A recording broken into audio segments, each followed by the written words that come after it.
जय श्री विघ्नहर्ता। भाद्रपद महा संकष्टी गणेश चतुर्थी की व्रत कथा। पूर्व काल में राजाओं में श्रेष्ठ एक राजा थे जिनका नाम नल था। उसकी रूपवती रानी का नाम दमयंती था। श्रापवश राजा नल को राजच्युत खोना पड़ा और रानी के वियोग से कष्ट सहना पड़ा। तब दमयंती ने इस व्रत को किया जो कि भाद्रपद माह में पड़ने वाली संकष्टी चतुर्थी थी, और इस व्रत के प्रभाव से वह पति वियोग से दूर हो गई। चलिए अब इस कथा को आगे श्रवण करते हैं। एक समय में जब राजा नल बिना किसी रोक टोक के अपने राज्य को आगे बढ़ा रहे थे, तभी उनके जीवन में अचानक दुखों का पहाड़ टूट पड़ा।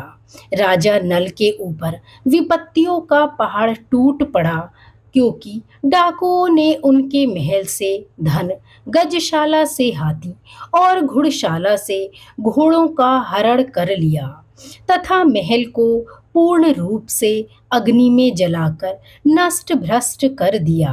राजा नल भी जुआ खेलकर सब कुछ हार गए। अब नल असहाय होकर अपनी रानी के साथ वन को चले गए। श्रापवश स्त्री से भी वियोग हो गया।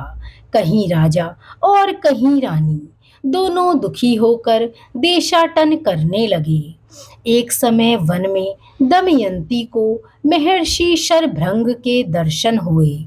दमयंती ने मुनि को हाथ जोड़कर नमस्कार किया और उनसे ससम्मान प्रार्थना की, प्रभु मैं अपने पति से किस प्रकार मिलूंगी और मेरा ये पति वियोग कब नष्ट होगा। शरभंग मुनि बोले, दमयंती भादो की चौथ को एकदंत गजानन की पूजा तुम्हें करनी चाहिए।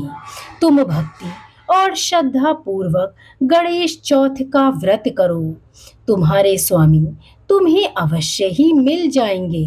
शरभंग मुनि के कहने पर दमयंती ने भादो की गणेश चौथ को व्रत आरंभ किया और 7 मास में ही अपने पुत्र और पति को वापस प्राप्त कर लिया।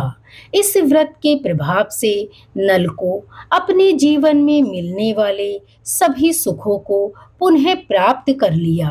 विघ्नों का नाश करने वाले गजानन ने उन्हें सभी सर्वोत्तम सुख प्रदान किए। जो गणेश चतुर्थी के इस सर्वोत्तम व्रत को करता है, विघ्नहर्ता की कृपा उस पर अवश्य ही बरसती है और श्री गजानन कुछ ही पलों में सारे विघ्नों को काट डालते हैं। तो भादो मास में संकष्टी चतुर्थी की व्रत कथा का ऐसा ही बड़ा महात्म्य और प्रभाव है। अगर आप भी इस व्रत को कर रहे हैं, इस कथा को सुन रहे हैं, तो विधि पूर्वक गजानन की पूजा करें। गजानन प्रभु ऐसे ईश्वर हैं जो कि बहुत जल्दी और बहुत ही विघ्नों का नाश जल्दी कर देते हैं, तभी तो उनका नाम विघ्न विनाशक है। अगर आप इस व्रत को कर रहे हैं तो गजानन को मोदक का भोग अवश्य ही लगाएं, जो उनका प्रिय भोग है।